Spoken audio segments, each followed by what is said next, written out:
안녕하셨습니까? 반갑습니다. 마태복음 6장 9절 10절에 있는 말씀을 읽겠습니다. 마태복음 6장 9절 10절에 있는 말씀입니다. 잘 아시는 말씀, 마태복음 6장 9절 10절입니다. 그러므로 너희는 이렇게 기도하라. 하늘에 계신 우리 아버지여, 이름이 거룩히 여김을 받으시오며 나라의 임하옵시며 뜻이 하늘에서 이룬 것 같이 이 땅에서도 이루어지리이다. 새해를 시작하면서 우리는 예수님께서 가르쳐 주신 기도에 대해서 다시 살펴보고 있습니다. 잘 아시는 내용들입니다. 주기도문은 많은 성도님들께서 외우시기도 하고 잘 아시는 기도문입니다. 그런데 저는 주기도문을 다시 묵상하면서 특별히 성경과 이 증언의 말씀을 중심으로 살펴보면서 오늘 우리가 드리는 이 매일의 기도와 또 우리가 기도하는 우리의 기도의 동기에 정말 아주 큰 변화가 필요함을 다시 한번 깨닫게 됩니다. 그 이유는 예수님께서 우리에게 하라고 가르쳐 주신 예수님께서 가르쳐 주신 그 기도들이 사실은 우리 자신과 우리의 삶과 우리의 신앙의 공동체 안에서 이루어지기보다는 그 반대의 모습들이 나타나고 있음을 발견하기 때문에 그렇습니다. 정말 우리는 예수 그리스도의 이름으로 하나님께 기도드릴 때 지금 내 기도를 들으시는 분이 온 우주를 창조하신 창조주께서 지금 내 아버지가 되심을 내가 믿고 그 아버지께 간절히 내가 내 육신의 아버지께 간구하는 것처럼 정말 그런 마음으로 내가 기도하고 있는가? 아니면은 우리의 간구들이 우리의 소원과 우리에게 있는 문제들을 해결하기 위해서 단지 하나님을 도구로 사용하며 기도하고 있는 건 아닌지,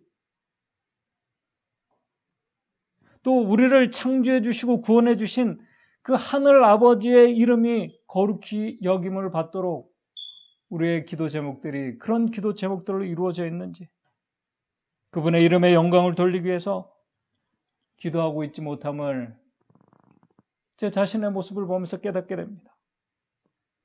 그렇기 때문에 먼저 이 기도에 대한 우리의 생각과 또 목적과 이 개념에 정말 어떻게 보면 혁신적인 변화가 필요함을 깨닫게 됩니다. 2024년 오늘 저와 여러분들이 기도드리는 우리의 기도의 동기도와 목적들이 정말 아주 큰 변화가 있는 그런 하나가 되기를 바랍니다. 오늘 이 시간 우리가 생각해 볼 주제는 나라의 임하옵시며라는 말씀입니다. 이 말씀도 같은 맥락입니다. 예수님께서 말씀하신 이 나라는 이 세상 나라가 아니라 하나님께서 통치하시는 하나님 나라임을 여러분들이 잘 아십니다. 그런데 신약 성경을 보게 되면은 하나님 나라, 그 다음에 천국이라는 단어로 같이 사용하고 있음을 보게 됩니다. 하나님 나라는 하나님이 통치하시는 나라고 천국은 하늘 위에 있는 나라를 그 왕국을 말합니다. 마태복음 4장 17절에 보게 되면은 예수님께서 회개하라 천국이 가까웠느니라 라고 이렇게 말씀하셨습니다. 마태는 천국이라는 단어를 사용했습니다. 그런데 마가복음 1장 15절에서 때가 찼고 하나님 나라가 가까웠으니 회개하고 복음을 믿으라고 이렇게 말씀합니다. 마태는 천국이라는 단어를 사용했고 마가는 하나님 나라라는 그 단어를 사용했습니다. 아마 마태가 하나님 나라보다 천국이라는 단어를 더 많이 마태복음에서 사용한 것은 마태복음 보게 되면은 하나님 나라는 5번 정도 사용했고 그 다음에 천국이라는 단어는 31번을 사용했습니다. 같은 의미이지만은 하나님 나라보다 천국이라는 단어를 사용한 것은 유대인들이 하나님의 이름을 함부로 이렇게 언급하지 않는 것을 아마 피하기 위해서 이 천국이라는 단어를 사용했을 것이라고 주석에는 말하고 있습니다. 중요한 것은 예수님의 가르침의 주제가 바로 하나님 나라, 천국에 대한 것임을 성경은 우리에게 말씀하고 있습니다. 그렇기 때문에 마태복음 13장을 보시게 되면은 예수님의 그 씨 뿌리는 비유, 그 비유를 이 천국의 비유로 말씀합니다. 좋은 씨와 가라지의 비유도 천국에 대한 비유입니다. 누룩의 비유도 천국에 대한 비유입니다. 값진 진주도 천국에 대한 비유입니다. 지금 예수님께서 오늘 우리에게 가르쳐 주신 주의 기도문 마태복음 6장 10절에 나라에 임하옵시며 라는 이 말씀도 결국 하나님 나라, 아버지의 왕국이 임하옵시며 라는 말씀입니다. 킹 제임스 버전에는 나라에 임하옵시며를 이 말씀을 킹 제임스 버전에는 아버지의 왕국이 임하옵시며 라고 이렇게 말씀합니다. 지금 예수님은 우리에게 아버지의 왕국이 임하기를 기도하라고 우리에게 가르쳐주고 있습니다. 하나님 아버지가 통치하시는 나라, 그 나라가 임하기를 기도하라고 하신 것입니다. 그것이 바로 예수님께서 말씀하신 천국 복음이었습니다. 그렇다면 예수님께서 왜 제자들에게 하나님 나라가 임하기를 기도하라고 하셨을까요? 때가 되면은 하나님께서 정하신 그 시간이 되면은 하나님 나라가 분명히 도래하게 될 것인데 왜 기도하라고 말씀하신 것일까요? 그 이유는 간단합니다. 지금 이 기도를 가르침받고 있는 제자들이 천국의 아들들이기 때문에 그렇습니다. 하나님 나라의 자녀들이기 때문에 그렇습니다. 그 나라가 어떤 나라인지를 먼저 경험하기를 원하셨습니다. 그렇다면 하나님께서 통치하시는 나라는 어떤 나라일까요? 어떤 곳일까요? 하나님 아버지께서 통치하시는 나라는 로마서 14장 17절을 보게 되면은 하나님 나라는 먹는 것과 마시는 것이 아니요 오직 성령 안에서 의와 평강과 희락의 나라라고 말씀하고 있습니다. 하나님 나라는 의의 나라입니다. 의의 나라라는 말은 불법을 행하는 나라가 아니라는 것입니다. 하나님의 율법이 실현되는 나라라는 것입니다. 다시 말해서 하나님을 사랑하고 내 이웃을 내 몸처럼 사랑하는 그분의 품성이 재현되는 나라를 말씀하는 것입니다. 의와 평강과 희락, 기쁨의 나라라고 말씀합니다. 하나님 나라는 회복의 나라입니다. 누가복음 9장 2절을 보시게 되면 하나님 나라를 예수님께서 전파하며 앓는 자들, 아픈 자들이 고침을 받고 회복을 받는 것을 우리가 발견하게 됩니다. 그래서 머지않아 죄가 완전히 사라지고 영광의 왕국이 도래할 그 나라에 대해서 요한계시록 21장 4절에는 다시는 눈물이 없는 나라라고 말씀합니다. 다시 사망하는 것이나 곡하는 것이나 애통하는 것이 없는, 아픈 것이 없는 그런 정말 평강과 기쁨의 나라라고 말씀하고 있습니다. 그런데 예수님께서 나라에 임하옵시며라고 말씀한 이 임하옵시며라는 히브리어 단어, 이 에코마이라는 그 단어의 시제를 보게 되면은 이 시제는 현재 시제 그리고 불완전한 시제로 지금 사용되고 있습니다. 이 말은 뭐냐면은 현재의 시제는 현재에도 임하고 있는 나라이기도 하며 또 불완전한 시제라는 말씀은 뭐냐면 아직 완성되지 않고 도래하지 않은 미래에 도래할 나라라는 그 말씀입니다. 현재에도 임하고 있는 나라. 그러나 미래에도 임하게 될 나라를 말씀하고 있는 것입니다. 그것을 우리 재림교회 주석에 마태복음 6장 10절을 주석하면서 이렇게 말씀을 하고 있습니다. 은혜의 왕국은 영광의 왕국을 위한 길을 예비하며 거기서 절정에 도달한다. 이러한 해석은 헬라어 동사의 시제에 의해서 지지를 받는다. 히브리어 헬라어 에코마이는 현재 시제 또는 그리고 불완전한 시제 다 사용되는 그 단어라는 것입니다. 산상보훈에도 그래서 이렇게 우리에게 말씀을 해주고 있습니다. 이 예수님의 기도 나라 임하옵시며를 산상보훈 107쪽 108쪽에 이렇게 말씀합니다. 하나님의 은혜의 왕국은 죄와 반역으로 충만해 있는 마음들이 그분의 사랑의 주권에 날마다 굴복함으로써 지금 건설 중에 있다. 하나님 나라가 지금 건설되고 있다는 것입니다. 그러나 그분의 영광의 나라의 완전한 건설은 그리스도께서 이 세상에 재림하실 때까지는 이루어지지 않을 것이다.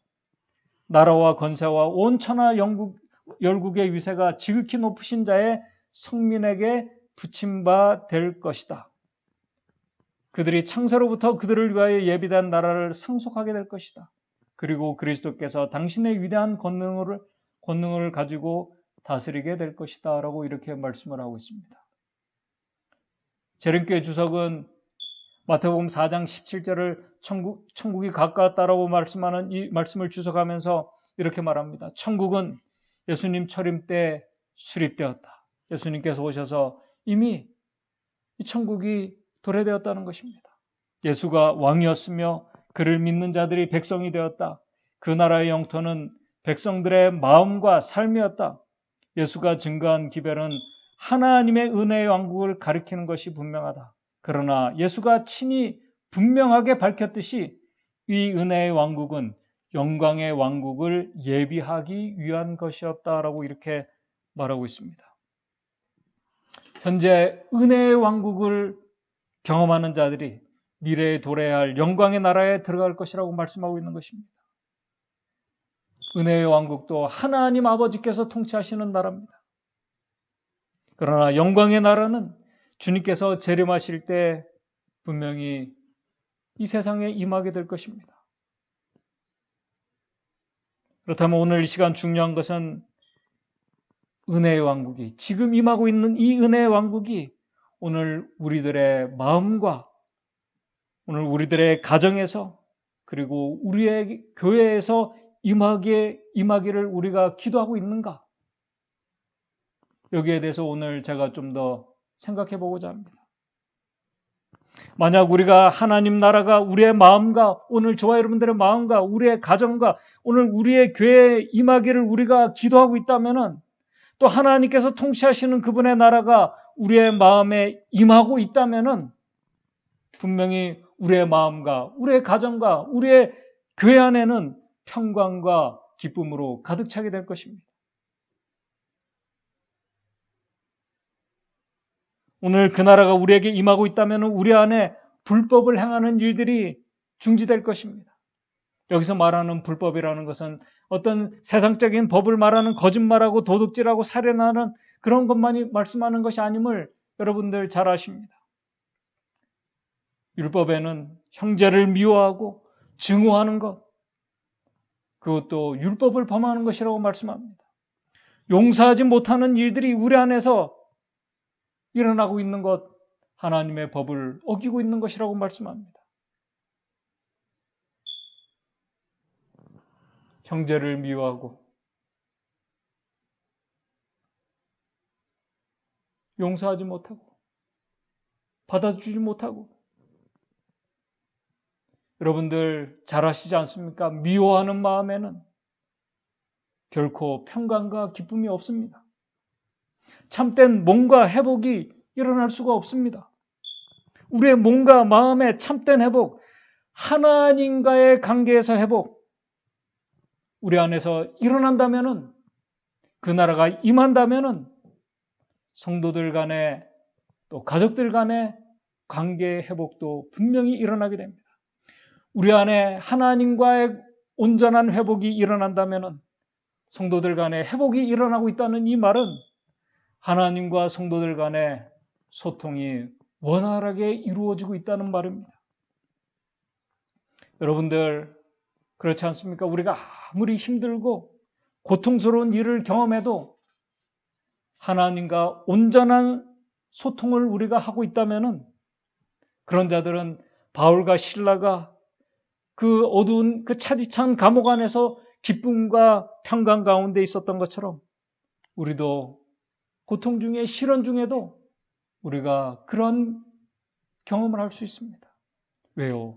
하나님께서 우리의 마음을 통치하시기 때문에 그렇습니다. 하나님께서 통치하시는 나라가 의와 평강과 희락의 나라, 기쁨의 나라입니다. 그 안에는 불평과 불만이 없습니다. 생명적인 소통으로 회복이 일어납니다. 사랑의 회복이 일어납니다. 근데 한번 생각해 보시기 바랍니다. 많은 우리 재림교회 안에서도 하나님께서 통치하시며 하나님께서 가장 깊이 우리 가운데 임하신다고 하는 이 안식일 시간에 하나님의 성전에서 정말 참된 소통과 의와 평강과 기쁨이 오늘 우리의 신앙생활에서 임하고 있는가? 하나님 나라를 예수 그리스도의 재림을 정말로 사모하는 우리 재림 성도들이 나라에 임하옵시며 라는 이 말씀을 우리가 깊이 묵상해 보아야 할 것입니다. 여러분들, 하나님과 소통을 막는 유일한 것은 바로 죄입니다. 형제들 간의 소통을 막는 것도 죄입니다. 죄는 하나님과 관계를 단절시킵니다. 성도들 간의 사랑과 평화의 관계를 단절시킵니다. 그래서 예수님께서 바로 이 관계를 회복하기 위해서 그리스도 안에서 하나님과 성도들 간의 참된 화목과 기쁨을 회복이 일어나도록 하시기 위해서 그분께서 이 세상에 오셨습니다.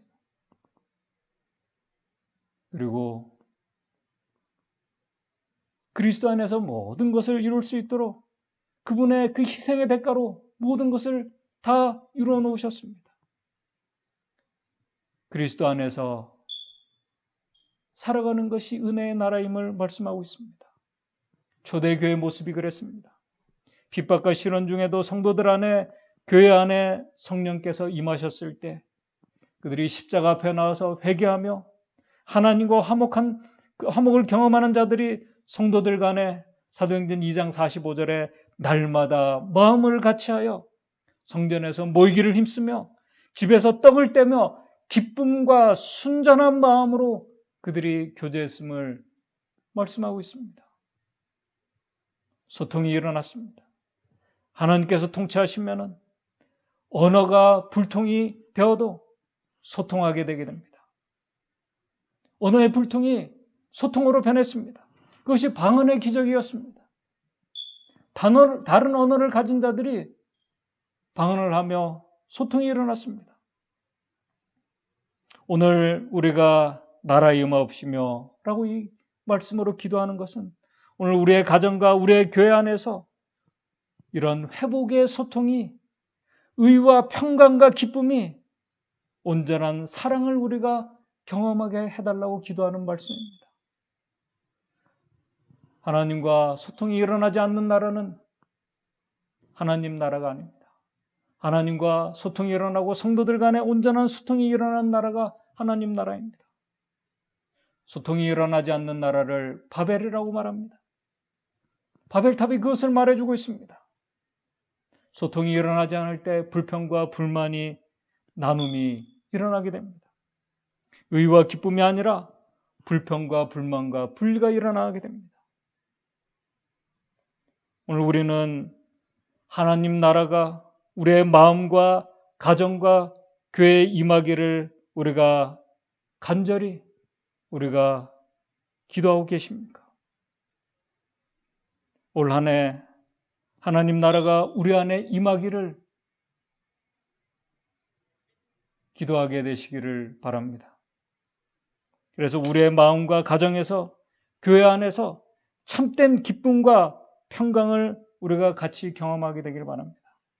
하나님과 온전한 소통이 이루어짐으로 교회 안에서 많은 문제들이 사라지고 성도들 간에 온전한 소통이 이루어지게 되기를 바랍니다.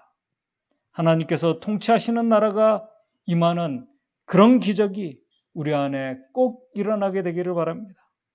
저는 주님께서 가르쳐 주신 이 기도문을 다시 묵상하고 준비하면서 타락한 이 죄인들을 위해서 이 피조물들을 구원하고 하나님 자녀로 삼아주시기 위해서 하나님과 이 생명적인 이 관계가 끊어지고 불통이 되어버린 이 타락한 피조물을 위해서 우리 창조주께서 직접 이 세상에 오셔서 그분의 죽으심으로 우리를 화목케 하시는 이 은혜, 소통의 길을 열어주시며 하나님 나라가 임하기를 간구하라고 하신 예수님의 기도를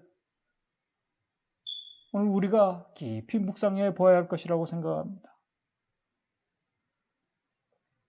이 소통을 위해서 오늘 우리에게 하나님의 자녀가 되는 권세를 주셨습니다. 우리에게 창조주 하나님을 아버지라고 부를 수 있는 특권까지 주셨습니다. 정말 놀라운 은혜입니다. 이 복음 은혜를 참으로 아는 자들이 아버지의 이름이 거룩히 여김을 받도록 기도하는 자들입니다. 오늘 저와 여러분들의 삶의 문제들과 시련들을 통해서 아버지의 이름에 영광을 돌리는 자들입니다. 그런 자들이 참으로 하나님께서 우리의 마음과 우리의 가정과 교회를 통치하시기를 기도하는 자들입니다. 오늘 하나님 나라, 그분께서 우리를 통치하심으로 우리 안에 의와 평강과 기쁨이 임하는 그런 나라가 오늘 저와 여러분들의 가정과 우리의 교회가 되기를 바랍니다. 하나님과 온전한 소통이 이루어지게 되기를 바랍니다. 그것이 얼마나 기쁜 정말 경험인지를 우리가 복된 경험인지를 맛보게 되기를 바랍니다. 성도들 간의 소통이 이루어져서 하나님 나라가 우리 안에 특별히 이 안식일 시간 우리에게 오시는 하나님, 그 나라가 얼마나 복되고 귀한 나라인지를 우리 모두가 같이 경험하는 그 안식일이 오늘 저와 여러분들이 맞이하는 안식일이 되고 올 2024년 한 해가 되었으면 좋겠습니다. 오늘 우리의 기도와 동기와 목적, 그 모든 것이 하나님의 뜻에 맞게 되기를 바랍니다. 오늘 진심으로 하나님 나라가 저와 여러분들에게 임하게 되시기를 간절히 바라면서 말씀을 마치도록 하겠습니다. 기도하겠습니다. 하늘에 계신 하나님 아버지, 오늘 정말 아버지께서 통치하시는 그 나라가 오늘 우리의 마음에 임하기를 원합니다. 하나님 아버지께서 통치하시는 나라가 우리의 가정에 임하기를 원합니다. 하나님께서 통치하시는 나라가 오늘 우리의 교회 안에서 임하기를 원합니다. 그래서 우리의 마음과 우리의 가정과 우리의 교회가 특별히 이 안식일 시간이 의와 평강과 기쁨의 나라가 되기를 원합니다. 의와 평강과 기쁨의 시간이 되기를 원합니다. 우리에게 평강과 기쁨을 주신 그 아버지께 감사와 찬양을 드리는 그런 복된 안식일이 되기를 원합니다. 우리 모든 성도님들 바로 그 나라가 우리 안에 임하기를 같이 기도하며 그 나라를 경험함으로 인해서 머지않아 우리에게 도래될 그 영광의 나라에 우리 모두가 그 나라를 사모하며 그 나라에 들어가게 되기를 같이 노력하며 간구하는 자들이 오늘 우리 모든 성도들이 될 수 있도록 주님 인도해 주시옵소서. 예수님의 이름으로 기도드리옵나이다.